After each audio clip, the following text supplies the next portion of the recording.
La piste est étroite, mais c'est la seule route pour rejoindre la vallée et les montagnes du Panjshir, au nord de l'Afghanistan.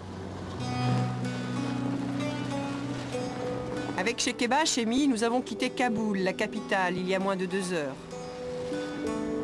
Nous retournons sur les lieux de notre première rencontre, là où cette jeune femme franco-afghane a mené ses premiers combats. Dans cette vallée où la paix est en marche, mais où la guerre semble partout encore. Carcasses et cimetières de chars ponctuent notre voyage.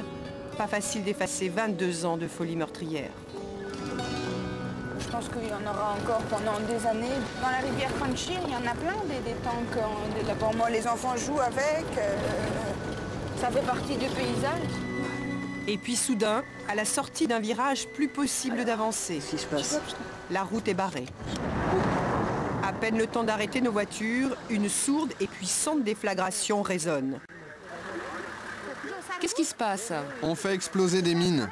Où ça? On en a trouvé une à côté de l'école et une autre sur la route.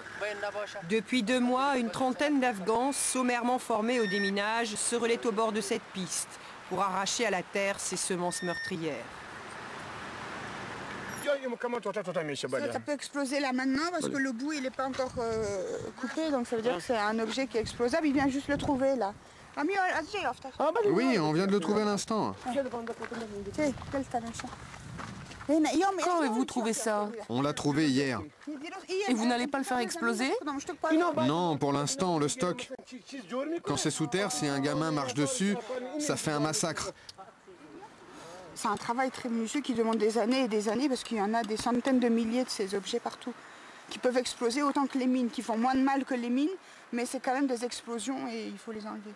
Ça veut dire qu'on n'a pas fini du tout et qu'il faut au moins toute une génération malheureusement de perdus dans ce pays pour que la génération future puisse vivre dans un climat de paix.